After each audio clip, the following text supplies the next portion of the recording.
Now Jacob dwelt in the land where his father was a stranger, in the land of Canaan. This is the history of Jacob. Joseph, being 17 years old, was feeding the flock with his brothers, and the lad was with the sons of Bilhah and the sons of Zilpah, his father's wives. And Joseph brought a bad report of them to his father. Now Israel loved Joseph more than all his children, because he was the son of his old age.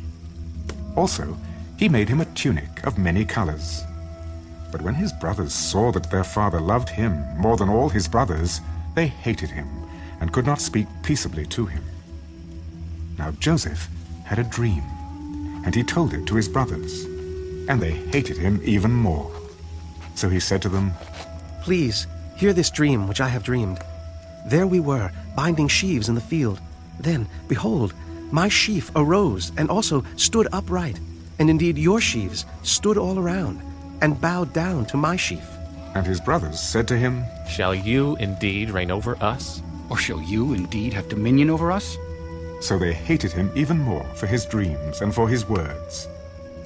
Then he dreamed still another dream, and told it to his brothers. "Look, I have dreamed another dream, and this time the sun, the moon, and the 11 stars bowed down to me." So he told it to his father and his brothers, and his father rebuked him.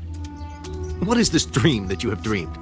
Shall your mother and I and your brothers indeed come to bow down to the earth before you? And his brothers envied him, but his father kept the matter in mind.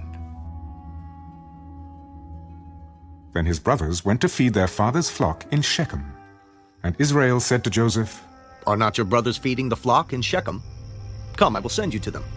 So he said to him, "Here I am." Please go and see if it is well with your brothers and well with the flocks, and bring back word to me.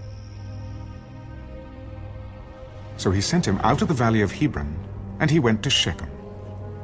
Now a certain man found him, and there he was, wandering in the field. "What are you seeking?" "I am seeking my brothers.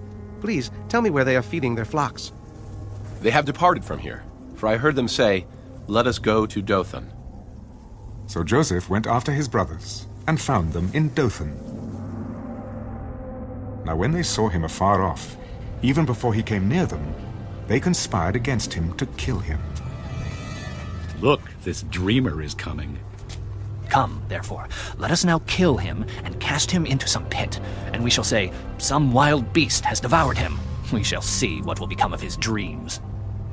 But Reuben heard it, and he delivered him out of their hands.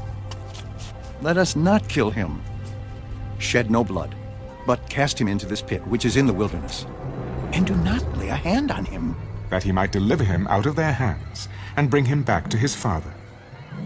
So it came to pass, when Joseph had come to his brothers, that they stripped Joseph of his tunic, the tunic of many colors that was on him. Then they took him and cast him into a pit. And the pit was empty, there was no water in it. And they sat down to eat a meal.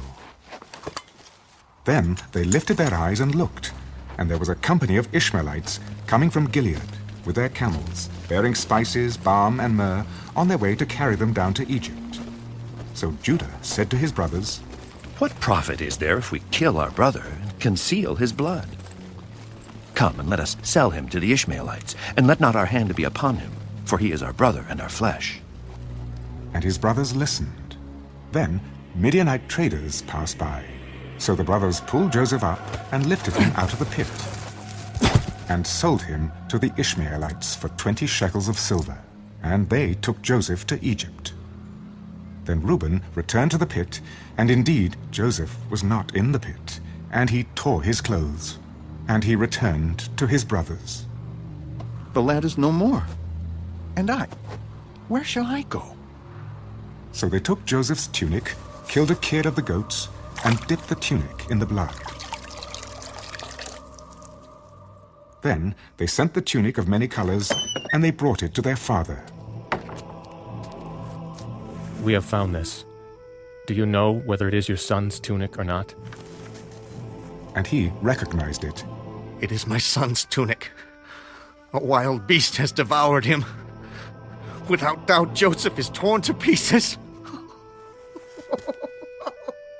And Jacob tore his clothes, put sackcloth on his waist, and mourned for his son many days.